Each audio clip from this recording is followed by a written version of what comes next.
duduk sambil diskusi. Untukmu yang biasa bersafari di sana, di gedung DPR. Saya termasuk warga yang harus berterima kasih karena Formapi itu ada. Bagi saya menjadi sangat penting karena ketika sebagai warga kita memilih wakilnya, maka adalah juga layak kalau ada sebuah lembaga yang memperhatikan perilaku, kinerja, kemudian output dari parlemen. Formapi mempunyai tempat. Saya merasa suaranya based on data dan itu valid. Setidak-tidaknya tidak asal ngomong, setidak-tidaknya tidak asal bunyi, dengan fakta dan data yang mereka punya. Karena teman-teman Formapi ini mengikuti dari dekat, publik juga berharap bahwa pengawasan atau votes yang dibuat oleh Formapi itu ada manfaatnya terhadap peningkatan kualitas kinerja parlemen. Saya berharap bahwa lembaga-lembaga semacam Formapi untuk mengawasi ini ya harus menjalankan fungsinya dengan lebih lebih efektif. Formapi jangan mati. Formapi adalah merupakan salah satu kekuatan civil society di Indonesia, khusus fokus sebagai legislatif watchdog yang berperan penting di dalam memonitor dan mengawasi perencanaan, pelaksanaan, dan pengawasan terhadap 3 fungsi lembaga legislatif. Dia merupakan kekuatan rakyat yang terorganisir. Kemudian yang kedua, punya kemampuan berpikir kritis. Yang ketiga, bersifat mandiri terhadap intervensi dari negara. Kalau saya diskusi di Formapi itu panas, Bang. Tidak ada AC. Jadi memang kekuatan Formapi di situ ya. Jadi tetap bisa melakukan komunikasi dengan fasilitas yang sederhana. Jangan hanya di pusat saja, harus di daerah juga dong. Gitu. Jadi ada Formapi Bali, ada Formapi Jawa Timur, ada Formapi Papua, Formapi NTT, Formapi Aceh.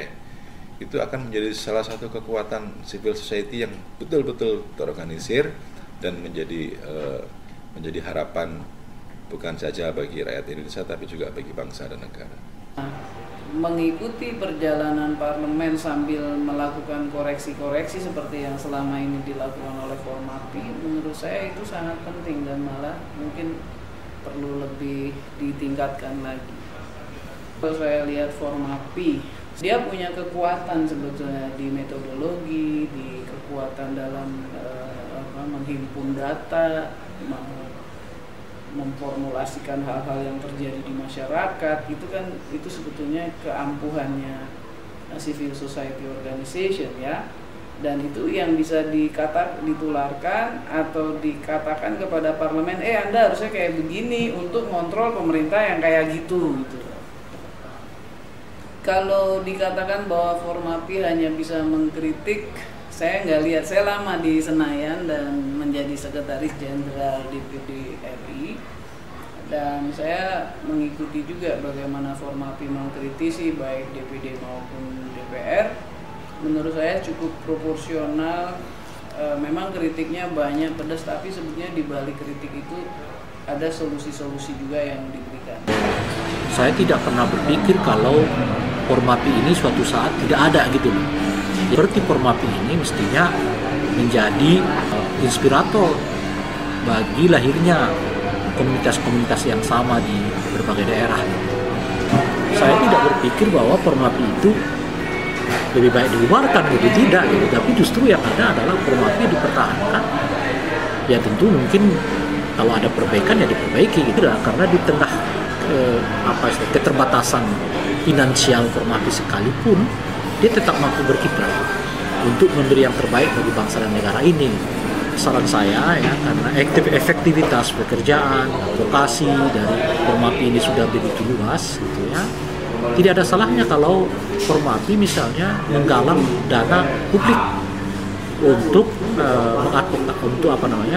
membiayai advokasi yang mereka kerjakan.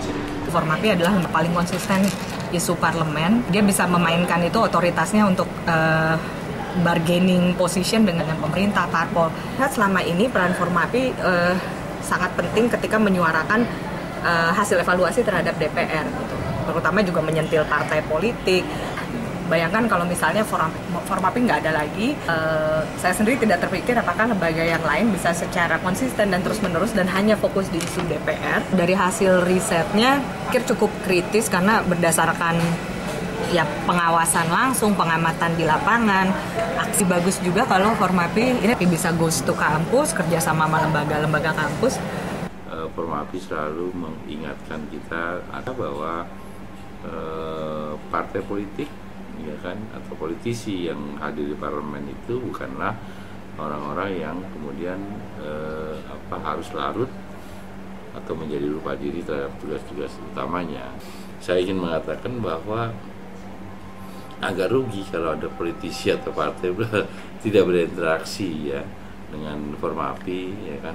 Ya, yang menarik dalam petik adalah markas Formapi ya kan, yang di tengah kota tapi berada di sangat tempat yang rasanya nggak mungkin di tempat seperti itu keluar ide-ide besar, ide-ide brilian tentang bagaimana membangun parlemen yang ideal.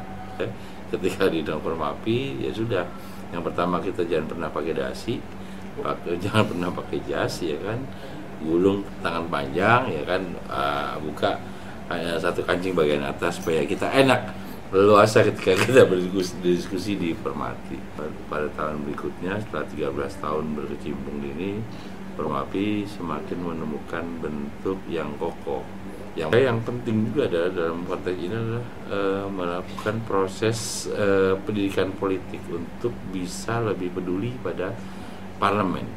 Formapi yang selalu terus-menerus ingin memperbaiki citra daripada DPR. Ke depan kami berharap bahwa Formapi bisa terus eksis. Kritikan itu kan menjadi hal yang penting dan ya kan ini kan dalam rangka untuk memperbaiki kinerja. Nah, kesekjenan DPR itu juga harus terbuka untuk mau menerima Formapi untuk dapat duduk bersama-sama untuk membicarakan hal-hal yang lebih luas lagi, tidak hanya sekedar case by case, tetapi hal-hal yang lebih jangka panjang. Saya mengetahui Formapi melalui media massa, melalui statement-statement yang dibuat Sebastian sama beberapa teman-teman saya baca. Menurut saya forum ini bagus, relevan, dan bagaimanapun juga kan DPR ini perlu mendapatkan tanggapan, pikiran-pikiran dari masyarakat. Dan kalau kalian mengamati dengan baik, ada yang benar, sampaikan benar. Ada yang salah, sampaikan salah. Saya kira itu bagus dan teruskan.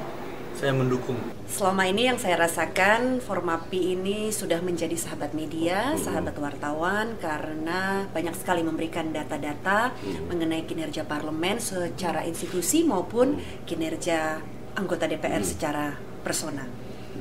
Nah, kita berharap sih Formapi akan terus ada dan kemudian selalu memberikan dan memasok data-data yang memang dibutuhkan oleh kita sebagai wartawan atau jurnalis untuk kemudian itu disampaikan, diteruskan kepada pemirsa, kepada masyarakat, publik, agar kita semakin aware dan semakin tahu juga bagaimana sebetulnya kinerja wakil rakyat kita di lembaga yang bernama DPR, dan bagaimana kemudian kita bisa memberikan input, masukan, kritik ataupun saran kepada wakil kita sesuai dengan kepentingan publik. Formapi harus terus menyala seperti api dalam rangka untuk membangun bumi pertiwi yang sehat, kuat, bersih, dan rapi.